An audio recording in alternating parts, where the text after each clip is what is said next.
स्वच्छता हमारे चित्त में प्रवेश कर जाती है, तो अभी अभी शुक्राचार्य जी की कथा सुनते चले जा रहे हैं कि 5000 वर्षों तक तपस्या किया था तो भगवान नहीं प्रसन्न हुए थे, नहीं रिझे थे।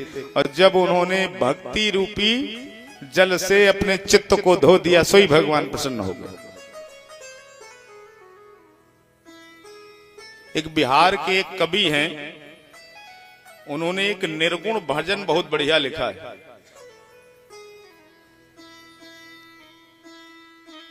निर्गुण कहते हैं जो परमात्मा को समर्पित किया जाता है, भगवान को। उन्होंने एक बड़ा सुंदर भजन लिखा है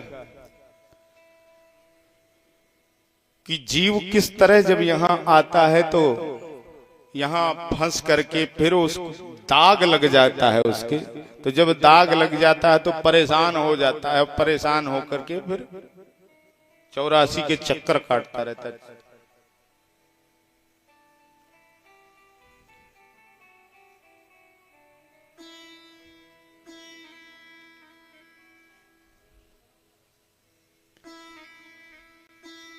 तो सुनाए क्या? भोजपुरी है। बैठल, फिर जब वो परेशान हो जाए, फिर सब जब समाप्त हो गया, अच्छा जीवन जब इन उलझनों में समाप्त हो गया, जीवन बेकार हो गया, तो फिर वो रोता है।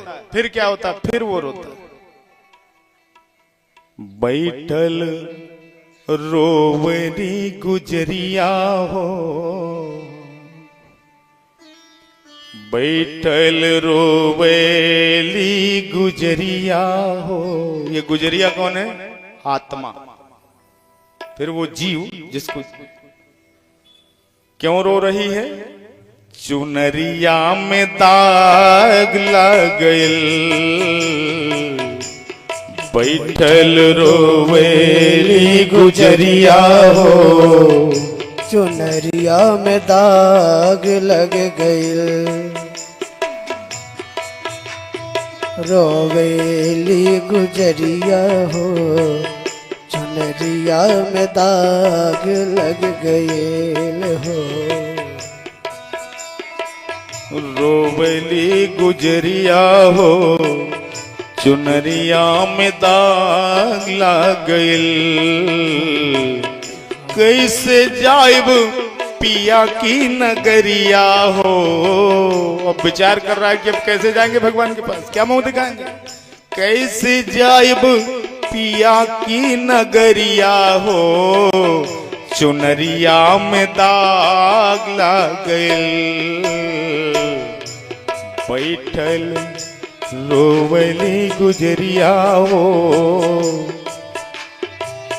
चुनरिया में दाग लग गइल। बैठल रोवेली गुजरिया हो, चुनरिया में दाग लग गइल। और आइल भगवान के हमारो संदेशवा। अब ये यमराज जब लेने आते हैं वही कौने का संदेश है भाई। आइल भगवान के हमरो संदेशवा। आइल भगवान के हमरा संदेशवा। जाए के बा हमरा का पियवा के देशवा। जाए के हम का पिया के देशवा। कांच बाटे हमारी उमरिया हो, कांच बाटे हमारी उमरिया हो, चुनरिया में दाग लग गइल। बैठल रोवेली गुजरिया हो, चुनरिया में दाग लग गइल।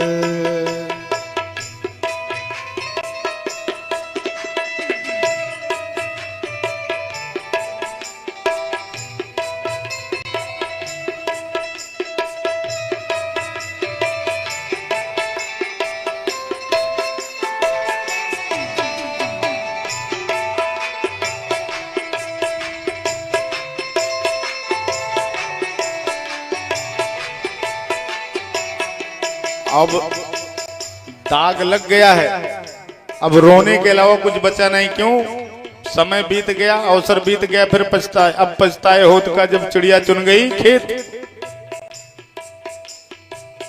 नैहर में 4 गो यार बनौनी। नैहर में 4 गो नैहर माने क्या होता है? यार मायका। बनवली। वो 4 यार कौन है? काम, क्रोध, लोभ, मोह, इनमें ही सब जीव फंसा हुआ है, इनमें ही जीव फंसा हुआ है। नैहर में 4 गो यार बनौली। नैहर में 4 गो यार बनवली। और दिन रात उन्हीं से नैना लड़ौली। दिन रात उन्हीं से नैना लड़वली। उनकी सुतौली हमनी से जरिया हो। उनके सुतौली हमनी से जरिया हो। चुनरिया में दाग लाग उनके बैठल रोवे ली गुजरिया हो। चुनरिया में दाग लग गए। और 4 बात सजना के हम भूल गईली। 4 बात सजना के हम भूल गए। यानी भगवान ने जो हमको बताया था वो बात हम भगवान की भूल गए। हमको भगवान ने जो कह करके भेजा था वो हम भूल गए यहाँ आकर के। 4 बात सजना के हम भूल गईली। 4 बात सजना के हम भूल गए। पछतात बानी ई का कैली। पछतात बानी ई का कैली। अब वो भगवान ने जो बातें बताई थी पति परमेश्वर ने, वो बात तो हम भूल गए। अभी हमने क्या कर लिया? डोली आयल हमरो दुअरिया हो। समय समाप्त हो गया, पहुंच गया जीव भगवान के पास। डोली आयल हमारी दुअरिया हो। चुनरिया में दाग लग गई। बैठल रोवेली गुजरिया हो। चुनरिया में दाग लग गए। बैठल रोवेली गुजरिया हो। बैठल रोवेली गुजरिया हो। चुनरिया में दाग लग गई। बैठल रोवेली गुजरिया हो। चुनरिया में दाग लग गए।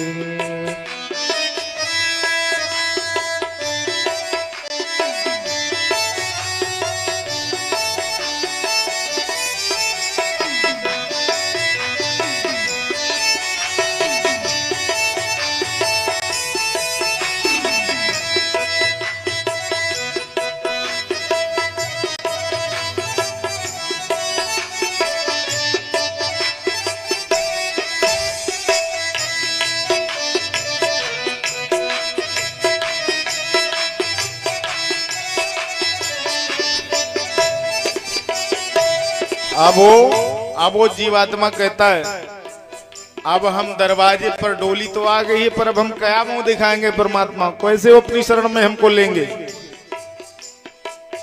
चुनरिया के दाग दीप कैसे छुड़ाएब?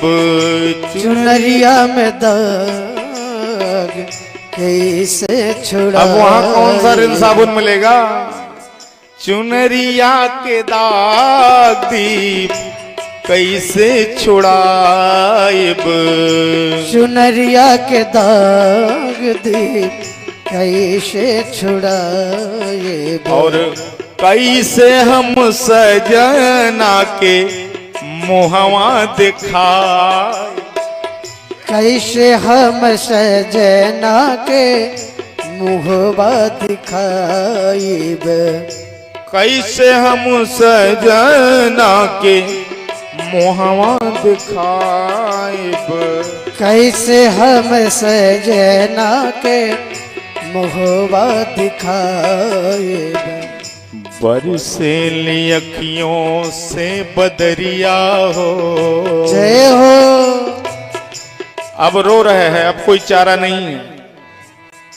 बरसे अखियों से बदरिया हो, चुनरिया में दाग लग गइल।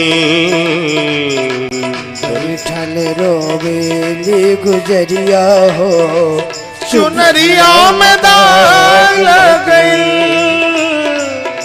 बैठल रोवेली गुजरिया हो, चुनरिया में दाग लग गइल। बैठल